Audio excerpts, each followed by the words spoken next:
প্রিয় দর্শক, আসসালামু আলাইকুম। আপনারা সবাই জানেন যে গতকাল এবং আজ একটি ঘটনাবহুল সময় আমরা পার করছি, ঘটনাবহুল দিন অতিক্রান্ত করছি। কারণ গতকাল বিএনপি প্রধান উপদেষ্টার সঙ্গে বৈঠক করেছেন এবং বৈঠক শেষে তারা দাবি করেছেন, বৈঠক শেষে মির্জা ফখরুল ইসলামকে বলেছেন যে তারা একেবারেই সন্তুষ্ট নন। কারণ তারা দাবি করছেন যে একটা সুনির্দিষ্ট তারিখ, সুনির্দিষ্ট একটা ডেডলাইন চাচ্ছেন নির্বাচনে, সেটা ডিসেম্বরের মধ্যেই হতে হবে, ডিসেম্বর অতিক্রম করা যাবে না। এদিকে আমাদের প্রধান উপদেষ্টা ডক্টর ইউনূস বলে দিয়েছেন যে এটা জুন পর্যন্ত যেতে পারে, ডিসেম্বর তো জুন পর্যন্ত যেতে পারে, এবং সেই প্রস্তুতি নিয়েই নির্বাচন ব্যবস্থাপনা করার জন্য সরকার কাজ করে যাচ্ছে। কিন্তু সমস্যা হচ্ছে, দেখুন, ডিসেম্বর মাসে নির্বাচন করা একটু জামাতের জন্য ডিফিকাল্ট।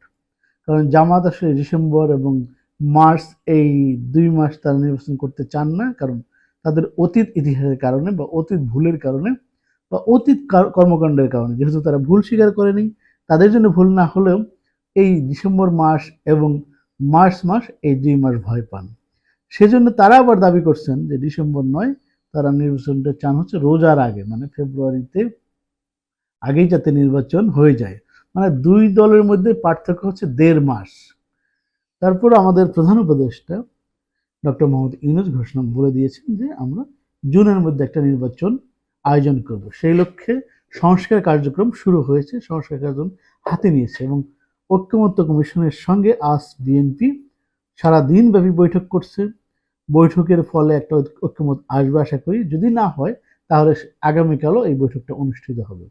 যেই ঐক্যমত্য কমিশনের চেয়ারম্যান হচ্ছে আমাদের প্রধান উপদেষ্টা ডক্টর মোহাম্মদ ইউনূস।